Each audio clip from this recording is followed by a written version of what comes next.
Tuan-tuan,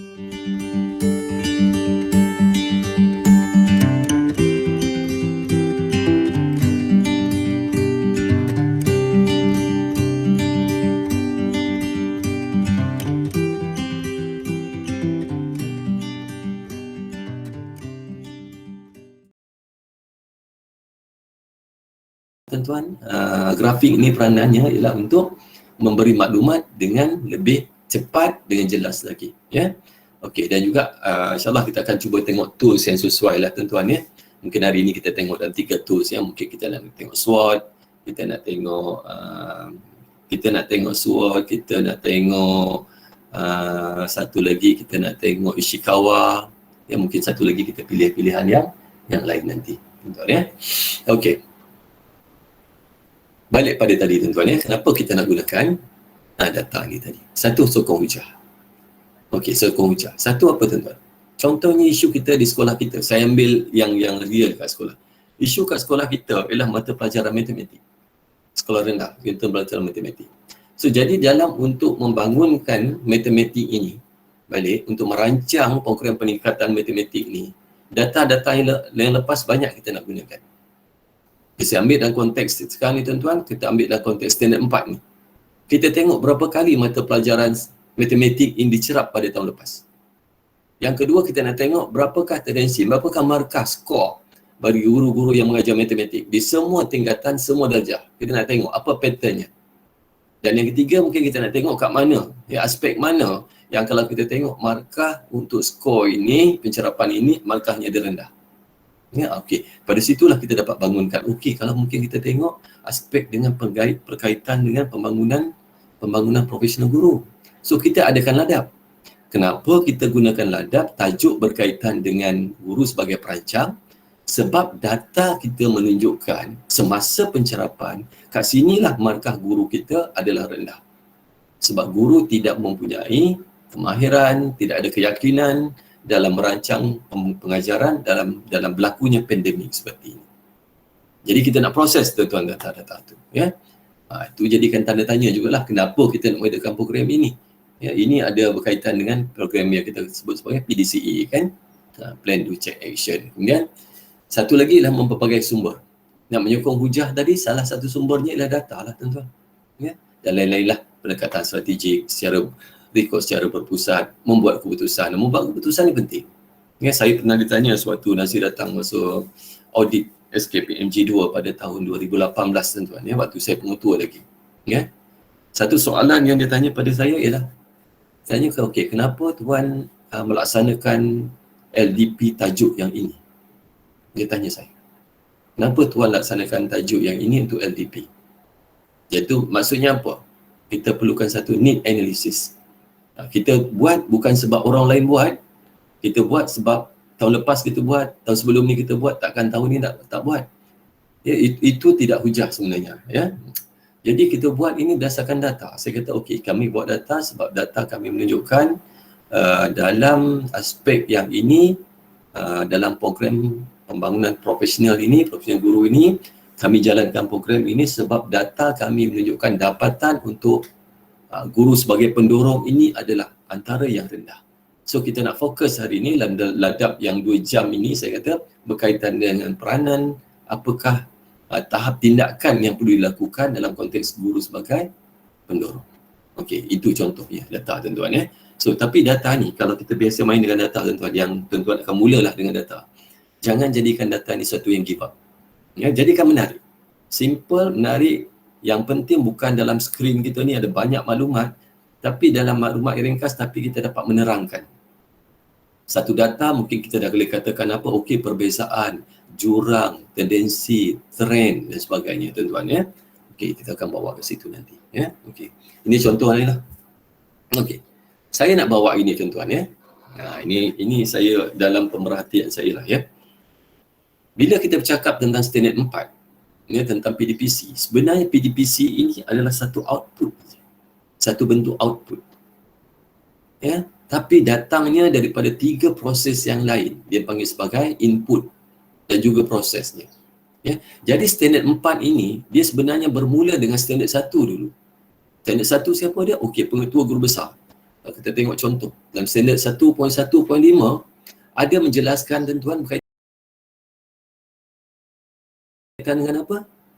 Menerajui aktiviti instruksional dalam pelaksanaan pencerapan. Okey. Peranan pengetua guru besar di sini, PGP.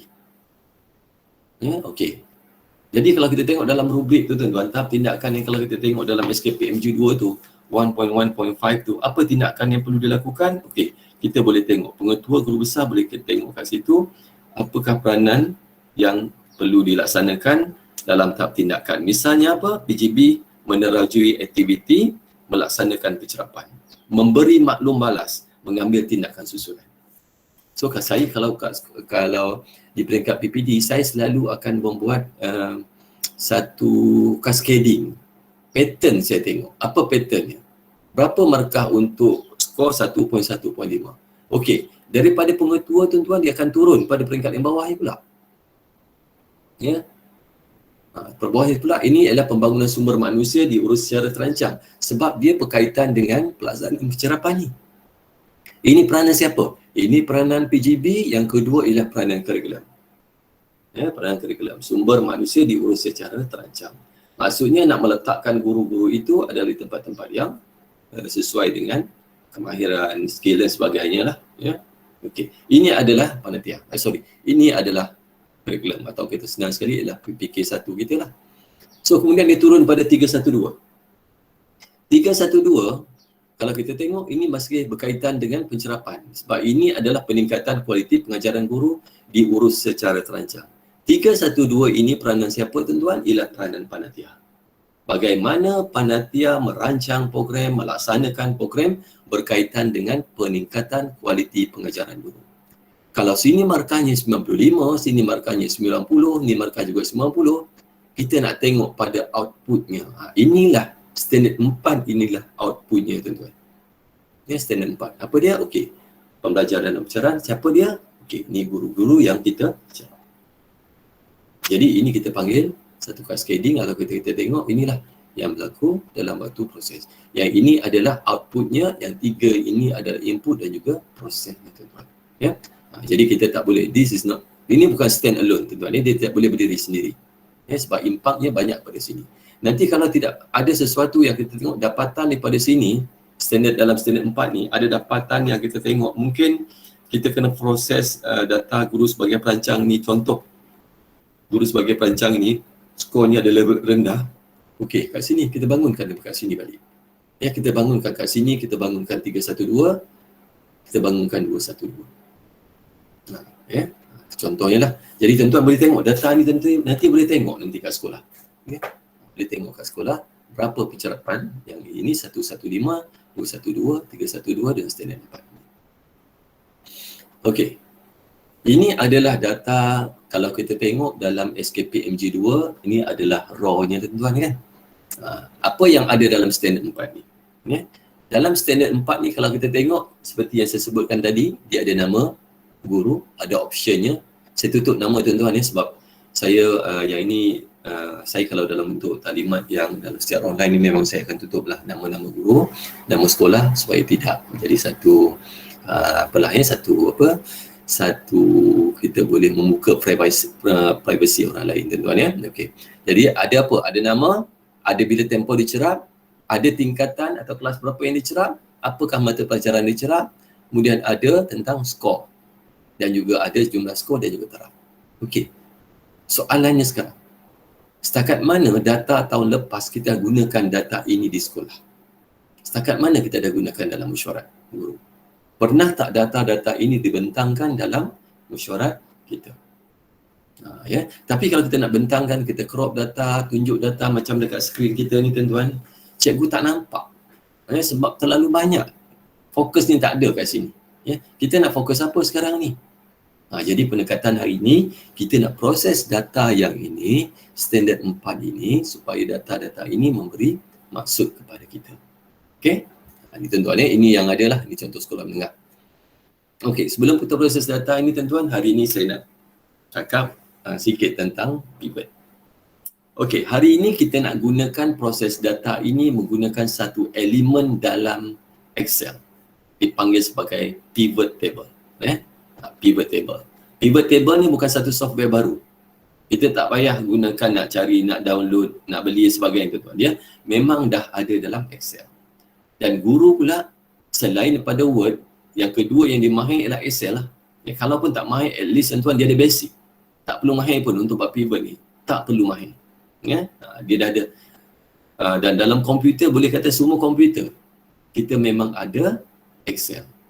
Okay. Sebab itu kita gunakan yang ni. Kita bukan tak boleh guna yang canggih-canggih tuan-tuan. Saya biasa juga guna data studio, yang saya guna SPSS, bukan tak biasa, tapi dia agak complicated bagi guru-guru yang biasa-biasa. Jadi tujuan ini tuan-tuan, kita nak membolehkan supaya semua guru boleh guna. Guru kelas ada keperluan dia nak analisis. Guru mata pelajaran ada keperluan dia nak analisis.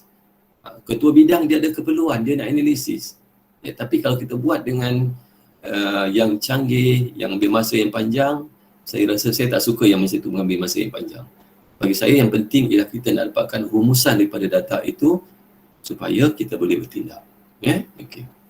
Yang kedua tuan-tuan, kenapa kita gunakan data pivot ni? Dia bersifat interaktif. Maksudnya apa? Kita boleh nak apa je. Okey, katakanlah saya hari ini dalam mesyuarat tiba-tiba bos kata, okey, saya nak mata pelajaran guru yang kita observe dalam bidang kemanusiaan dan juga yang dapat markahnya markahnya cemerlang. Dia nak bidang kemanusiaan, dia nak markahnya cemerlang. Kalau kita gunakan Excel yang dulu tuan-tuan, kita banyak formula kita nak guna. Sebab saya biasa buat software dengan Excel ni. Saya biasa buat software dengan Excel ni. Dia kadang-kadang nak ingat formula tu kita susah. Contoh tadilah, kita nak tengok dalam bidang kemanusiaan, nak tengok siapa yang markahnya cemerlang, kita nak tengok guru yang lelaki. Ada 3 indikator. Kalau kita guna Excel lama tuan-tuan, kita buat apa? Kita akan guna count if. Kalau guna if dulu, if dipasangkan 3 tadi itulah. Tapi kalau guna pivot tak payah tuan-tuan, kita tarik je. Saya nak tengok bidang kemanusiaan, tarik kemanusiaan. Saya nak tengok dalam bidang mata pelajaran sejarah, saya tarik je sejarah. Saya tengok guru lelaki, tarik. Dalam masa tak sampai pun 10 saat, result dia akan keluar. Detail. Markah pun boleh dapat detail. Dan bersifat interaktif ni maksud dia apa tuan-tuan? Tiba-tiba dalam mesyuarat, guru besar pengetua kata, kita bukan nak bidang kemanusiaan lah, kita nak juga bidang sains. 5 second, 5 saat tuan-tuan, kita boleh keluarkan data itu. Jadi ini yang saya suka dengan table ni, pivot table ni, sebab bagi saya yang penting ialah ilmu ini perlu dikuasai oleh semua guru. Dan kita sedia maklum, bukan semua guru yang boleh dengan sistem yang canggih-canggih yang susah ni. Jadi saya bawa pendekatan yang mudah supaya semua orang boleh guna data ni. Hari ni mungkin kita nampak macam complicated sekali tuan-tuan ni, tapi tak apa, try buat nanti sebab hari ni saya ambil tajuk yang simple je. Tapi kita zoom data tajuk ni, Okay. Yang ketiga tuan-tuan, dia melakukan perkiraan. Dia kira sendiri, tak payah masuk sum ke count if semua tak payah. Dia akan kira sendiri tuan-tuan